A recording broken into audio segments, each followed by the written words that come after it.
झारखंड में सरकार और आंदोलनकारी छात्रों के बीच मांगों पर सहमति न बन पाने के बाद जेपीएससी और जेएसएससी रिफॉर्म मंच में 20 अगस्त को मुख्यमंत्री आवास का घेराव करने का बड़ा ऐलान किया गया है।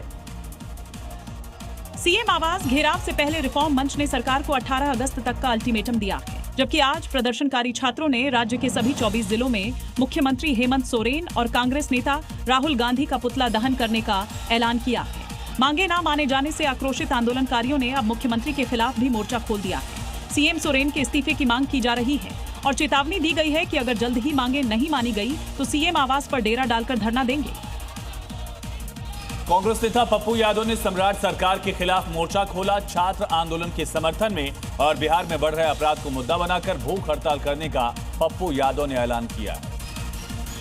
सांसद पप्पू यादव ने कहा कि आंदोलन के जरिए सरकार पर छात्रों और अपराध के मामले में जवाबदेही तय करने का दबाव बनाया जाएगा। ठेकेदार रामनरेश की हत्या के बाद परिजनों से मिलने पहुंचे पप्पू यादव ने कहा कि बिहार में लगातार अपराध बढ़ रहा है, जिस पर रोक लगाने की जरूरत है और अगर सरकार एक दिवसीय आंदोलन के बाद सख्त कदम नहीं उठाती है तो आगे आंदोलन को और बड़ा रूप दिया जाएगा।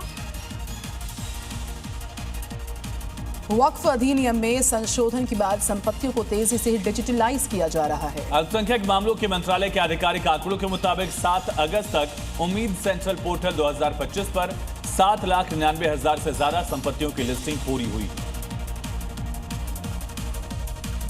पोर्टल पर वक्फ संपत्तियों की डिटेल अपलोड करने की प्रक्रिया पिछले साल शुरू हुई थी। प्रॉपर्टी लिस्टिंग में सबसे आगे यूपी है, जहां 1.52 लाख संपत्तियां, जबकि दूसरे नंबर पर बंगाल है, जहां 1.31 लाख संपत्तियां पोर्टल पर लिस्ट की गई हैं। केरल 79,929, महाराष्ट्र 71,947, तेलंगाना 63,982 और कर्नाटक 58,846 शामिल हैं, जबकि दादरा नगर हवेली और दमन दीव ने सबसे कम सिर्फ 2 वक्फ संपत्तियां लिस्ट की हैं और अभी भी लगातार पोर्टल पर लिस्टिंग की काम जारी है। यूपी के बहराइच की खबर है। तेंदुए के हमले से 24 घंटे में महिला और 5 साल के बच्चे की मौत हो गई है। गांव में घास काटने गई महिला का शव मिला, जबकि मोतीपुर में चाचा के साथ लौट रहे सूरज नाम के बच्चे पर तेंदुए ने हमला कर दिया। दोनों की मौत हो गई है। बहराइच में जानवरों का आतंक खत्म नहीं हो रहा। जंगली जानवरों के आतंक से लगातार लोग दहशत में हैं। 2 लोगों की मौत हो गई अब तक 24 घंटे में तेंदुए के हमले के बाद। इससे पहले भेड़ियों का आतंक बहराइच में देखा गया था।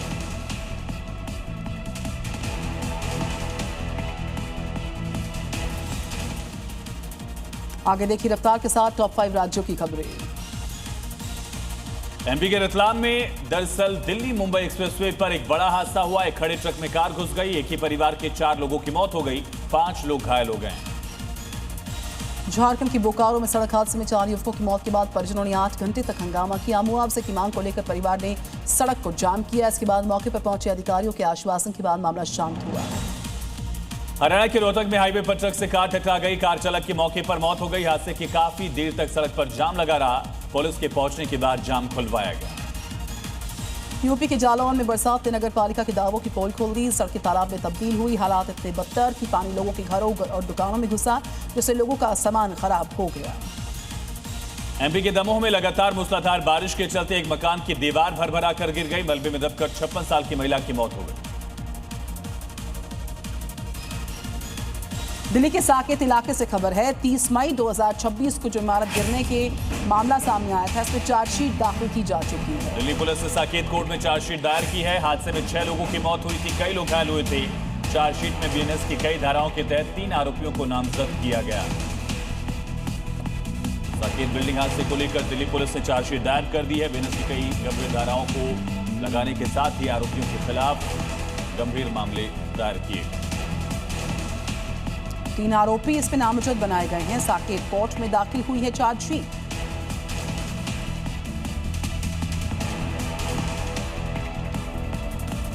पूर्व प्रधानमंत्री अटल बिहारी वाजपेयी की पुण्यतिथि पर दिल्ली सरकार शुरू करेगी 25 नई अटल कैंटीन। पिछले साल शुरू की गई इस योजना के तहत अब तक 75 अटल कैंटीन संचालित हो रही हैं। 25 नई कैंटीन शुरू होने के बाद दिल्ली में अटल कैंटीन की कुल संख्या बढ़कर 100 हो जाएगी।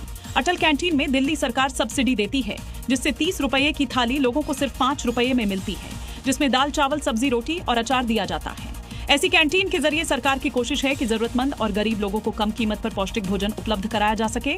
अभी हर कैंटीन में औसतन 30,000 से ज्यादा लोगों को 5 रुपए में खाना दिया जा रहा है।